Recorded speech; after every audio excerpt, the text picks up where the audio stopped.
There you go. Yeah. I just hit it. There we go.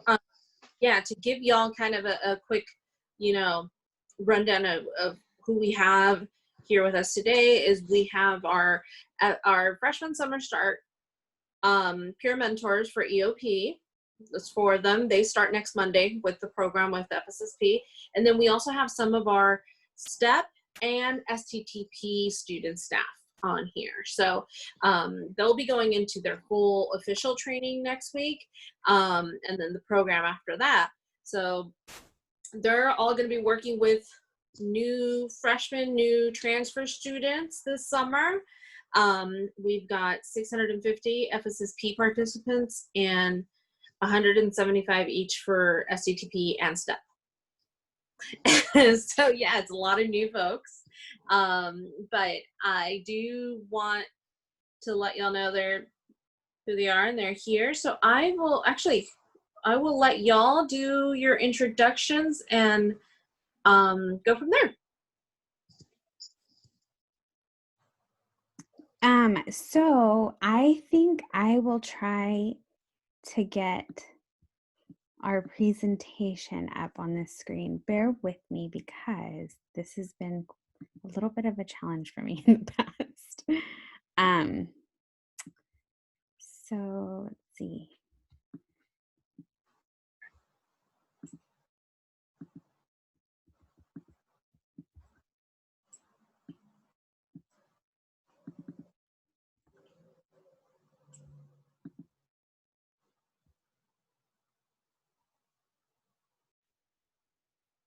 All right, do you all see our presentation? Can you see the presentation? Perfect. Okay. Yep.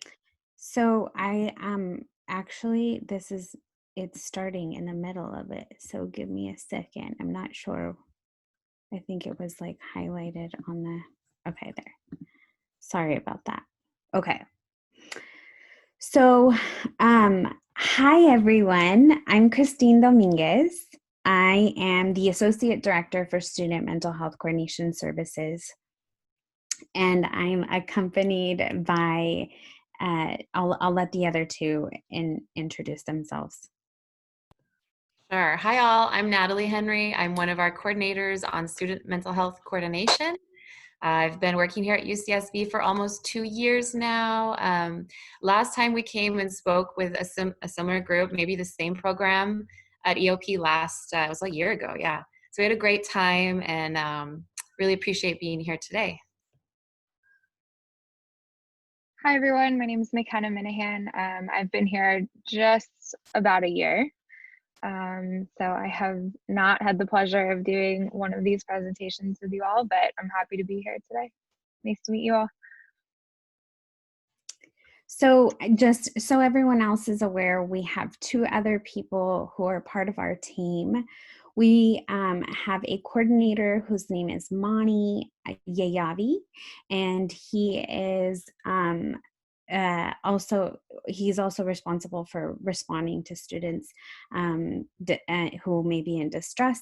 And then we recently, really recent, like in the last few weeks, we just hired on our director. We've been without a director for 9 months now, so we're really excited to have hired on Armando Flores, who will be coming to us from UCLA, and has been working with a number of students out at UCLA in the graduate program or division. We'll share a little bit, I think, at the end about ourselves to give you all some perspective as to what our backgrounds are. But for now, we're going to basically be going over responding to students who are in distress, and what you can kind of expect from our team, who we are, and we're going to try to give you some strategies and tools to managing anybody who you might encounter or responding to, because you'd essentially be making the referral to us and we would be managing it, but how you might be able to respond in a situation where you're encountering a student who might be in distress. So just to give you some background, Our department is known as Student Mental Health Coordination Services, and it's a little tricky. I think it's a little bit, it can be confusing for people because we do more than just coordinate mental health services. We're really a department that exists on campus to really support students who might be experiencing a form of distress or that might be causing distress to other people. And the purpose that our whole purpose and why we exist is really to be a prevention measure or an intervention measure in helping to support students through a difficult time, and also to prevent any type of possible bad outcomes. And I'll explain a little bit in detail about what I mean by like, and I'm talking in terms of like safety to self or others. So to give you a little bit of a background on our history, we were created at a time in which there was a lot of there was starting to come up the tragedies among schools and campuses was starting to rise a little bit. We had our own incident here at UCSB in 2001 in which there was an individual who was not was having some mental health concerns, and unfortunately got into a car and ended up running over a few people in Isla Vista. I think it was about 4 lives that were lost, 1 that was injured. And it was a really heartfelt, like tragic experience, I think, for the whole UCSB community, but also for Santa Barbara as a whole. And at that time, I think previous to that, Columbine had happened. There was an incident where there was another shooting and within the country that happened at a university. And so what basically that communicated to everyone was that there's people who were struggling significantly, and people had noticed that there was signs that were there were signs that people had seen that said, oh, if we would have known what to do beforehand, or if there would have been a place for us to go, then maybe there could have been some intervention and we could have prevented it from happening. And so so UCSB tried to really respond to that need, and they created Student Mental Health Coordination Services, and they brought on a social worker to really support students who people were identifying, hey, you know, I'm noticing that this student is struggling, or there's some things that are coming up that I'm not quite sure about, and I'm a little bit worried, and they would refer over to the social worker. And then they found that, unfortunately, when by hiring on a social worker, they fell into the realm of health. So it was under student health, which functions under FERPA HIPAA. And basically that prevented them from sharing any information with anyone else on campus. So when you're under the umbrella of HIPAA, you really get the opportunity to protect people's privacy as much as possible. That's like the number one thing that they really advocate for. And so they found, okay, we need to find a way to really support students in a way that we can share information with multiple people on campus, to really try to intervene in a way that would be wraparound and supportive, so that various campus partners could step in and try to support different students. And so that is how we ended up actually falling under FERPA. And now we have a team that is mostly composed of people who have clinical backgrounds, but we don't have clinical hats. So we're not functioning under a clinical hat. We all do have background in mental health, but we don't provide confidential support. It's actually non-confidential, and for the purpose of really trying to prevent or not to prevent, but both prevent and to allow for there to be more support, if that makes sense. Does anyone have any questions about that right now? I don't know if I can see everybody, but I trust that you'll, I think we have a comment section box, right? So if people have questions, I really encourage you to put that in there if, and we can address them hopefully at the end. I'm trying to see, it's not letting me, oh, there we go. Okay. So essentially these are kind of the things that we do within our department. We provide consultation. So anytime that there is a student that is in distress, we're going to go into a little bit more detail for you all how you can identify that someone is in distress. But we provide consultation to faculty, staff, families, administrators, and students who are maybe noticing that there's someone that they're concerned about and they're not quite sure what to do or how to respond. We provide consultation for anyone who might need support with that. We also assess for safety risks.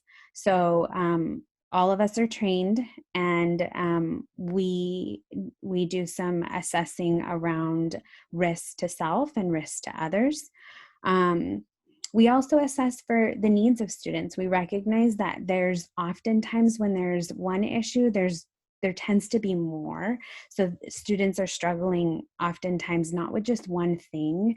And so we really are, we try our absolute best to really take a look at the student as a whole and figuring out what kind of needs are present that the student might need addressed, and then we support in intervening in that.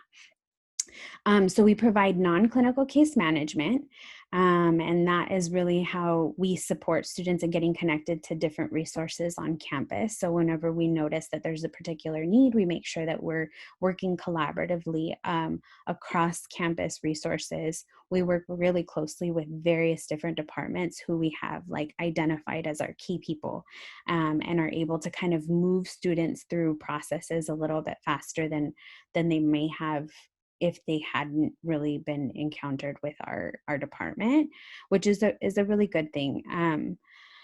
And then we also support and intervene in circumstances where students may be a risk to self or others. I think I mentioned that a little bit earlier. So we're really here to try to evaluate what the level of risk is for the student, and being a risk to themselves, and also being a risk to other people or the community as a whole.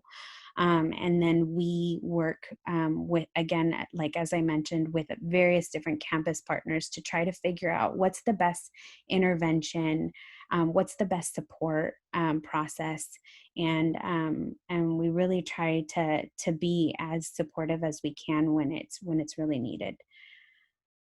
Okay, so I'm going to hand this over to McKenna, and then we'll move on to Natalie. Okay, hi again, everyone. Just a heads up, my dog's can't make up his mind whether he wants to be in the room or out. So if you hear some commotion, that's why. All right, so we're going to be moving on to kind of recognizing some of these signs of distress. So now that you know what our role is on campus, on the screen you'll see our protocol.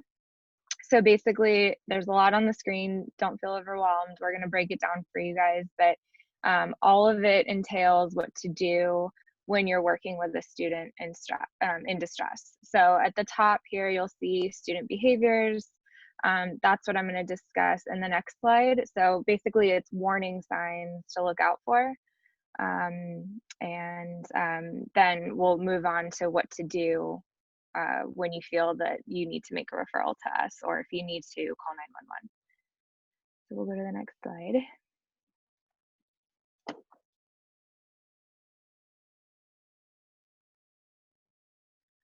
There we go, thank you. Okay, so recognizing warning signs within students. So some of these are going to be more direct, and some of them are going to be a little bit harder to distinguish. So in all of this, or we're going over all of this so that you can kind of make yourself aware of some of the warning signs that to be on the lookout for. And like I said, some of them will be a little bit easier to detect than others. So the first one is behavior or emotional change. That one, you know, you're going to have to kind of have some kind of knowledge of the student's baseline to recognize. But this could mean, you know, if a student's usually calm, cool, and collected in class or in the capacity that you're working with them, and then all of a sudden you see a change in that behavior, or they become really emotional or change in their emotion, that's something to be aware of. Withdrawal. So this could mean that you notice that a student that is typically pretty social is now isolating themselves, a little bit more withdrawn. This could also mean not showing up for class or not showing up for events as normal. So that's a big one to look out for. Oops.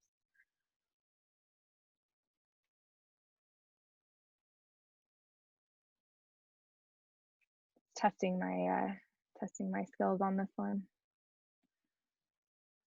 There we go. Thanks, Christine. The next one is a change in hygiene or appearance. So this one's going to be one of those that's maybe a little bit easier to detect. Typically when we see a student in distress that has a change in their hygiene or appearance, it's usually pretty extreme. So this could be if you notice that a student hasn't showered in some time, if they smell, or if their clothes seem to be dirty and not keeping up with laundry. Could also include looking really tired, like they haven't been sleeping. So pretty noticeable outward physical change in their physical appearance. The next one is a decline in academic performance. Pretty self-explanatory, but we get a good deal of referrals from professors and TAs and whatnot that notice that a student is typically performing really well. And then they see a sudden drop or just hasn't turned in an assignment or a really important paper or whatnot. So this can be a pretty good indicator that something else is going on. The next is also, well, it actually depends. So this one can be pretty direct or indirect depending. So alcohol or substance abuse. Obviously, if you detect that you smell alcohol in their breath, or you know, you're seeing direct substance abuse going on, you know, that's going to be more obvious, but it also could be linked to the first one, a change in behavior. If you're noticing something that just doesn't seem normal, it could indicate some substance abuse going on. The next is excessive or inappropriate anger. If you have a student that has kind of an extreme outburst, a really emotional reaction to a grade or some news or some interaction, that's going to be a good indicator for you as well. Erratic behavior. This includes unpredictable, irregular, or illogical for the situation. When we're talking about erratic behavior, we're commonly referring to when if a student is experiencing mania. So kind of rapid speech, you know, kind of having grandiose thoughts, you know, they're gonna have the new fix all for COVID or something like that, you know, something that just that seems a little erratic, a little extreme. Last but not least, loss of contact with reality. This one is a little bit, again, maybe more on the easier signs to detect. This we commonly see a lot with any hallucinations or delusions, some more serious mental health disorders.